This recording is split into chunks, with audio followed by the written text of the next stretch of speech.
Manipurgi Honorable Chief Minister gi Makhada Sarkar asina pangthokliba Ekogi Leita Laira Aduga Imphal dagi Arapa Mafam Singda private tuition Aduga coaching class Sen Thiraga Tobangam Jadaba Amasung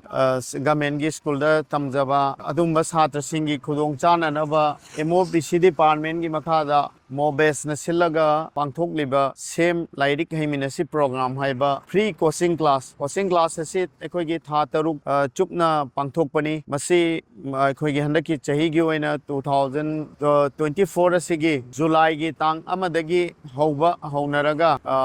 khara thengna hoba second phase gi group amasu aduga July dagi hoba group ama masi chathari sairiba kul asida center ama hangi yaripok site ki oina ado masida class 8 9 10 amasung 11 12 ki classing yauba center ni masi ekoina inspection lakpani mobet ki site tagi ado school asida ekoina oza sing loina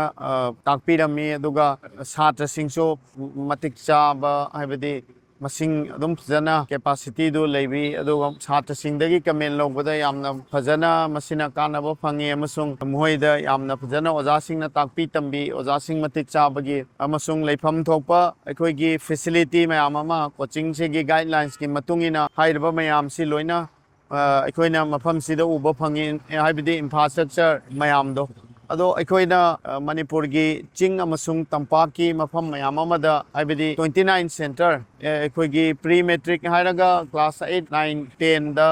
center kunma thoyama aduga post matric ana 11 12 yauba sidena center nipan amaga tawbani ching the center ekoigi Ukhrul Senapati Tamenglong aduga Sandel hairiba mafam singse coaching se horaga chathari aduga ekoigi Chochampur gi di agreement ama ekoigi tawbagi ekoi